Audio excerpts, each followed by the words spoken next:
வணக்கம் தோழா. தமிழ்நாடு டெட்காக தீவிரமாக முயற்சி பண்ணிட்டு இருக்கோம்.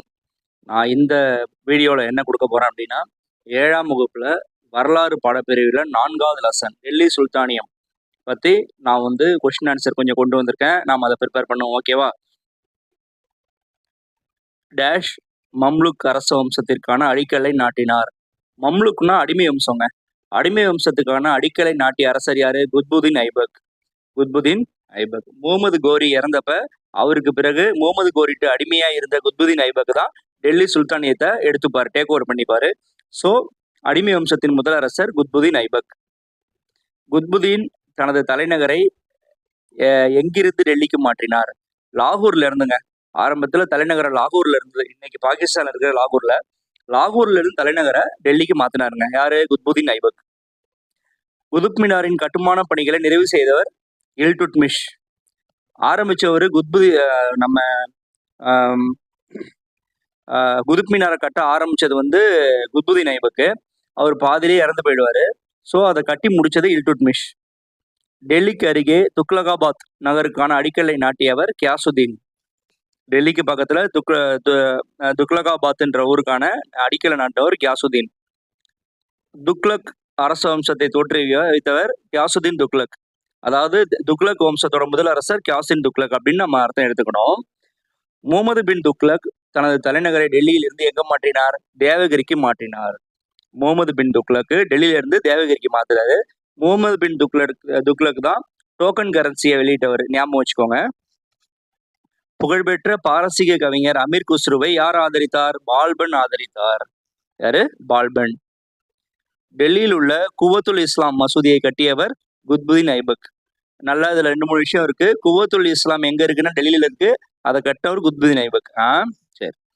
இந்தியாவிற்கு செங்கிஸ்கான் தலைமையிலான மங்கோலியரின் அச்சுறுத்தல் யார் ஆட்சியின் போது ஏற்பட்டது? இல்துட்மிஷ் ஆட்சியில தாங்க. இல்துட்மிஷ் டெல்லி ஆண்டுட்டு இருக்கும் போதுதான் செங்கிஸ்கான் அப்பப்ப என்ன பண்ணுவாரு? சண்டைக்கு வந்துகிட்டே இருந்தாரு.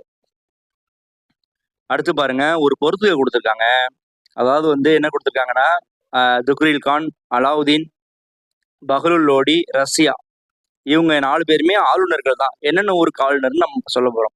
துக்ரில் கீழே பதிலும் இருக்கு பாருங்க. துக்ரில் கான் வங்காள ஆளுநர். அலாவுதீன் காராவின் ஆளுநர். காரான்னு ஒரு ஊர் இருக்கு, அதோட ஆளுநர். பஹ்லுல் லோடி சிர்கந்தின் ஆளுநர். ஜலாலுதீன் யாகுத் ரஷ்யா ஜலாலுதீன் யாகுத். ஓகேவா? ஸோ ஜலாலுதீன் யாகுத் ரஷ்யாவோட பாதுகாவலராக இருப்பார். ரஷ்யா பேகம் அவங்க டெல்லி சுல்தானியத்தோட அரசி. அவங்களுக்கு பாதுகாவலராக இருப்பார் ஜலாலுதீன் யாகுத்னு. பிறகு அவரே அவங்க மேரேஜ் பண்ணிப்பாங்க. ஓகேவா? அடுத்து கொஞ்ச நாள்ல 2 பேருமே கொலை பண்ணிடுவாங்க. சரி. இது பொறுத்துக பார்க்கும்போது சின்னதா தோணுங்க. ஆனா இதுல ஒண்ணு ஒவ்வொரு 1 மார்க்குங்க. நல்லா ஞாபகம் வச்சுக்கோங்க, மெமரி பண்ணிக்கோங்க. அடுத்து போலாமா? கூற்றும் காரணமும் கொடுத்துருக்காங்க.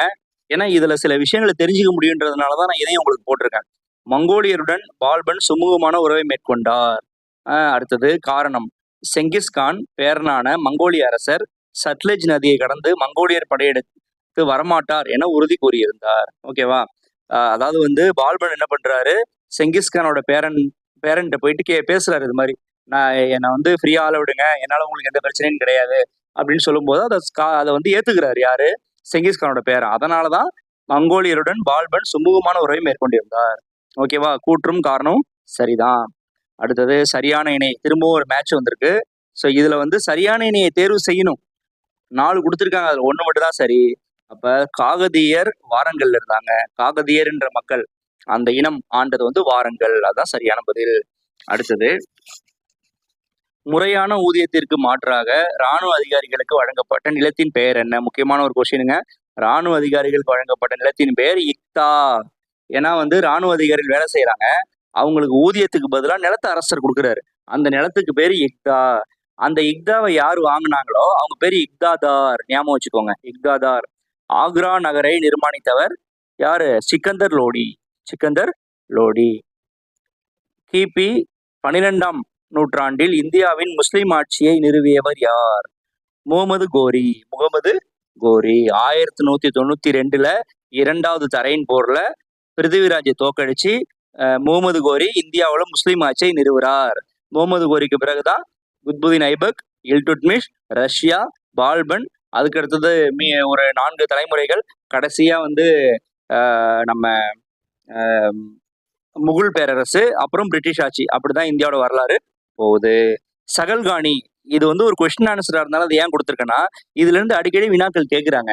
இது 4 லைன் தான். இது நீங்க தெரிஞ்சுக்கிட்டா ரொம்ப ஈஸி தான். சகல்காணினா என்னன்னு கேட்குறாங்க. மங்கோலியர்கள் தாக்குதல் மேற்கொண்டால் அதை எதிர்கொள்வதற்காக இல்துட்மிஷ் துருக்கிய பிரபுக்கள் 40 பேரை கொண்ட ஒரு குழுவை உருவாக்கினார். அக்குழு சகல்காணி அல்லது 40 இன்மர் குழு எனப்பட்டது. ஞாபகம் வச்சுங்கப்பா. சகல்காணி அப்படின்னா 40 இன்மர் குழு, 40 பேரை கொண்ட குழு. இவங்க எல்லாமே துருக்கிய பிரபுக்கள் தான். மங்கோலியர்கள் வந்து டெல்லி மேல தாக்குதல் நடத்தினா இவர்கள் எல்லாம் டெல்லிக்கு சப்போர்ட்டா சண்டைக்கு வருவாங்க. அவ்வளவுதான்ப்பா. அடுத்தது போமா. ஃபெரோஸ் ஷா துக்ளக்கின் சாதனைகளை பட்டியலிடுக. நிறைய பேர் இருந்தாலும் நான் ஏன் ஃபெரோஸ் ஷா துக்ளக்கை கொடுத்துருக்கேன்னா, ஃபெரோஸ் ஷா துக்ளக் உண்மையிலேயே நல்ல மனம் கொண்ட ஒரு அரசர். அவர் இந்த நாட்டின் வளர்ச்சிக்காக நிறைய செஞ்சிருக்காரு பாருங்க. இப்ப நீங்க படிக்கும் போது ஆச்சரியமா இருக்கும் பாருங்களேன். ஃபெரோஸ் ஷா துக்ளக் கல்லூரிகள், மசூதிகள், மருத்துவமனைகளை கட்டினார், மனிதாபிமான நடவடிக்கைகளை மேற்கொண்டார், மனிதாபிமானமற்ற கொடூரமான தண்டனைகளை ஒழித்தார், அநேக வரிகளை ரத்து செய்தார், விவசாயிகளின் கடன்களை ரத்து செய்தார். அந்த காலத்திலே விவசாய கடன் ரத்து செஞ்சிருக்காரு பாருங்க. பல நீர்ப்பாசன கால்வாய்களை வெட்டினார், 1200 புதிய தோட்டங்களை உருவாக்கினார். இதுல இல்லாத இன்னொன்னு சொல்லட்டுமா? அந்த காலத்திலேயே எம்ப்ளாய்மெண்ட் எக்ஸ்சேஞ்ச் ஓபன் பண்ணவர் ஃபெரோஸ் ஷா துக்ளக். ஞாபகம் வச்சுக்கோங்க. 1398ஆம் ஆண்டில் நடைபெற்ற தைமூரின் படையெடுப்பு. நான் ரொம்ப ஷார்ட்டாவே இதை கட் பண்ணிட்டேன். ஏன்னா இதுல நம்ம தெரிஞ்சுக்க வேண்டியது தைமூர் இந்தியா மேல படையெடுத்த வருஷம் என்ன? 1398. அதுதான் இதுல நீங்க தெரிஞ்சுக்க போறீங்க. தைமூர் எந்த பகுதியை ஆட்சி செஞ்சாரு? சாமர்கண்ட ஆட்சி செஞ்சாரு. இது இன்னொரு 1 மார்க். ஓகேவா? அடுத்தது திரும்பவும் ஒரு பொறுத்துக. தந்தை மகனை வந்து நீங்க பொருத்தணும். குத்புதீன் ஐபக். குத்புதீன் ஐபக்கோட பையன் யாரு? ஆரம் ஷா. லாஸ்டா இருக்கு பாருங்க, ஆரம் ஷா. அடுத்து இல்துட்மிஷ். இல்துட்மிஷோட பையன் ருக்குதீன் ஃபிரோஸ். ருக்குதீன் ஃபிரோஸ். அடுத்து பால்பன். பால்பனோட பையன் கைகுபாத். பால்பனோட பையன் கைகுபாத். கியாசுத்தீன் வந்து அவர் பையன் அலாவுத்தீன்.